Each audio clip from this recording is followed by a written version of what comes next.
Hi, and welcome to Make It Fun. My name is John Bryant. In my prior video, I showed you how I planned out the route of my lights, as well as how to run the electrical cable from the electrical outlet to the first strand of lights. In this video, I'm going to show you how I spliced in extensions so that I could run the lights from one soffit level to another soffit level. The blue arrows indicate the areas where I'm going to add in the extensions. I tried 4 different methods of creating the splices. I'm going to show you those 4 different methods and tell you which one I like best and why. The first method I tried was to use a solder seal wire connector.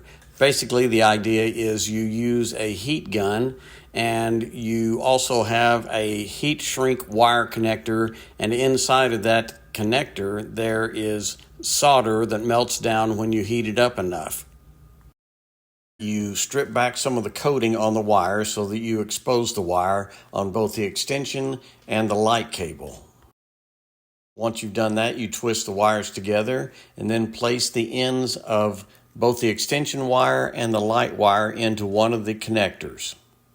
You apply heat with the heat gun and it shrinks the ends of the connector onto the wires, and then you apply more heat to the solder and it eventually melts the solder. Once everything cools down, the solder is solid and it holds the 2 wires together. The problem I had with this connection was that maybe I just don't know how to use it, but there was no kind of indicator to me showing when the solder had melted and was connecting the 2 wires together. I did finally complete one set of 3 wire connections using the heat gun and was just not pleased with that method whatsoever. It took too long and there was too much guessing involved in trying to get the wires connected. The second method I tried was good old-fashioned soldering with a soldering iron. It worked just fine and the connections were solid, but it just takes a lot of time doing soldering, and when I had to do any connections outside, that was a real pain trying to do a soldering joint outside on a ladder. The third method I used was to actually utilize the extensions and connectors that were included in the Govee 150-foot kit. One of the main things that you need to be aware of when you are using a Govee connector and the Govee extensions is that there is an output and an input connector. Make sure that you use the right one. Govee has clearly marked which one is the output and which one is the input. After you have determined which connector you're going to use, you need to strip the insulation away from your wire. You will then need to unscrew the cap from the Govee connector. After you've done that, you will unscrew the main body cover from the connector as well. Slide the cap onto the wire and then push the wire through the black rubber grommet that is in the main body cover. You will then want to open up the 3 tabs that are located on the main body of the connector. Make sure you line up the wire with the corresponding color tab on the main body. Obviously, the blue will go with blue, orange with orange, and yellow with yellow. Gently place the wire down into the tab and then close the tab. Make sure that you have gotten the wire in there far enough so that it grabs the wire.